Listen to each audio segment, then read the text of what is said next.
Kalau identitas itu sudah kita temukan, Bapak Ibu dan teman-teman, maka kemudian kita punya yang namanya segitiga selling skill ya, effective selling skill itu seperti apa. Tentu saja Anda bisa punya pemahaman sendiri, Anda bisa punya konsep sendiri, tapi buat saya kalau itu harus diringkas secara sederhana, kemudian secara cepat, maka effective selling skill itu berpijak pada tiga hal ini. Tiga hal ini yang pertama sebagai pondasinya adalah siapa customer saya. Jadi selalu seperti itu ya, siapa customer saya. Kalau customer saya itu misalnya di dunia orang tua, lansia, tentu berbeda dengan kalau customer saya itu misalnya apa orang dewasa. Kalau customer saya itu orang dewasa, tentu berbeda dengan kalau customer saya itu anak-anak. Kalau customer saya itu orang yang senang belajar, tentu beda dengan customer saya itu orangnya lebih menyukai apa itu lifestyle sebagai seorang anak muda. Jadi pondasinya adalah siapa customer saya. Kalau mau didalemin lebih dalam lagi, nanti sampai kepada segmentasi customernya ya. Segmentasi customernya yang mulai dari segmentasi demografi, kemudian segmentasi geografi, kemudian masuk ke lifestyle, kemudian masuk ke behavior, nanti bisa sampai ke situ. Tapi poinnya secara umum, secara besar si salesman, siapapun dia harus paham sepenuhnya adalah siapa customernya. Dan ini penting sekali. Karena kalau dia paham siapa customernya, maka kemudian dia bisa melangkah ke tahap selanjutnya. Tahap berikutnya adalah apa yang saya jual sebenarnya. Apa sih yang saya jual? Jadi kita perlu paham tentang apa yang saya jual. Beberapa orang di luar sana mengatakan, kalau apa yang saya jual itu product knowledge, Pak ya. Betul, tetapi nggak sekedar itu. Yang saya jual, apa yang saya jual sebenarnya lebih ke arah hal-hal yang di luar product knowledge itu sendiri. Atau merupakan bagian besar dari keunikan yang dimiliki produk, kemudian juga value-value yang dimiliki produk. Kemudian juga hal-hal yang merupakan solusi bagi customer-nya. Jadi apa yang dijual. Nah, ini saling menyambung antara apa yang saya jual dengan siapa customer saya. Karena siapa customer saya itu juga perlu bisa menjawab dia punya problem apa, dia punya masalah apa, dia punya pain apa, dan dia pengen punya gain apa. Jadi dia punya penderitaan apa dan dia pengen keuntungan apa, sehingga kemudian saya bisa membedakan nih apa yang saya jual. Karena pertanyaan terakhir di apa yang saya jual adalah, apakah yang saya jual ini benar-benar memberikan solusi bagi customer saya? Apakah yang saya jual ini benar-benar misalnya meringankan penderitaan customer saya?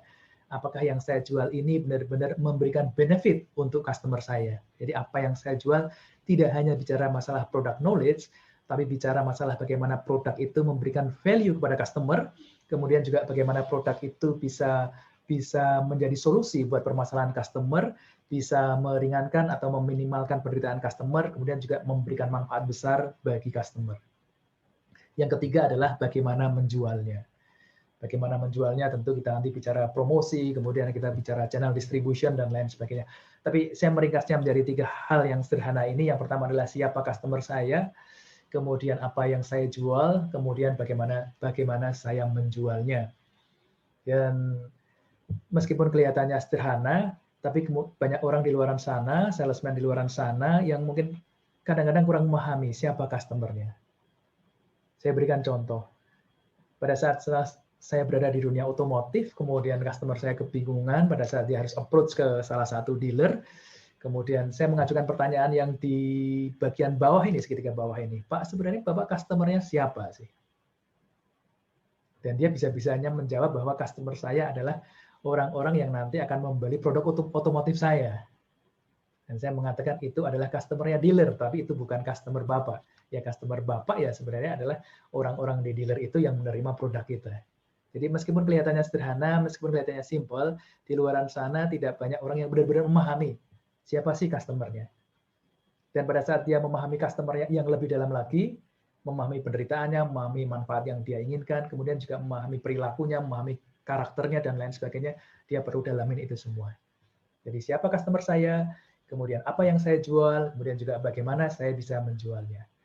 Bapak Ibu kalau ada pertanyaan boleh sampaikan di kolom Q&A ya, karena beberapa peserta masuk lagi.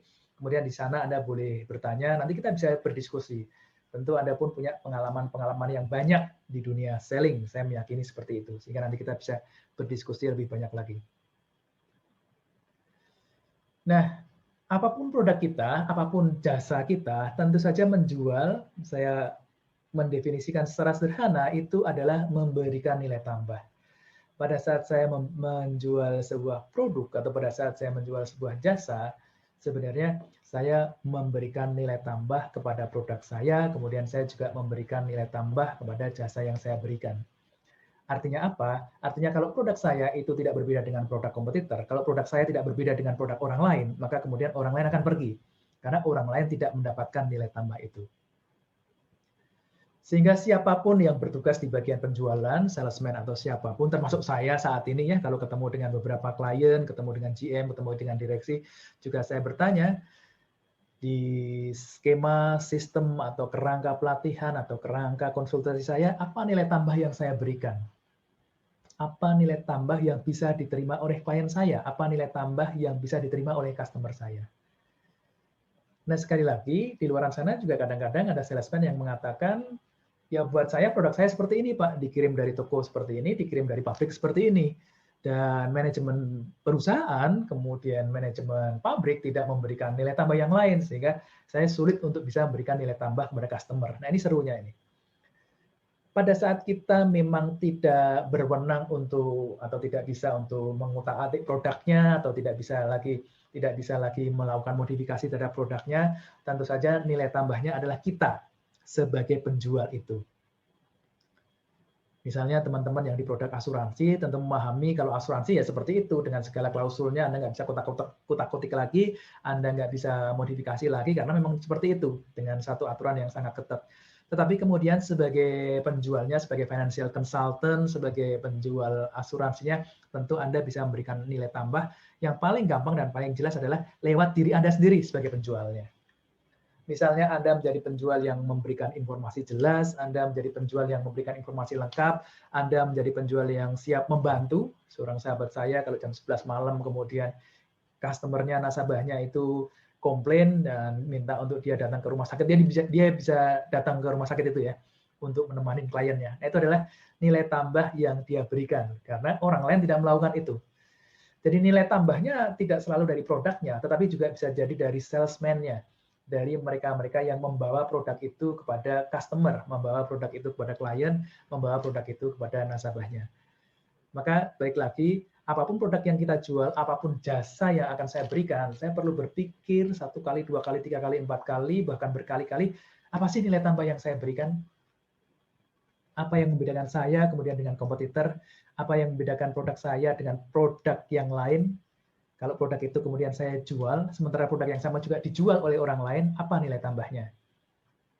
Nilai tambah artinya apa yang diberikan oleh customer itu lebih kecil daripada apa yang dia dapatkan. Itu kita mengatakannya sebagai nilai tambah buat customer, karena customer mendapatkan jauh lebih banyak daripada yang dia berikan.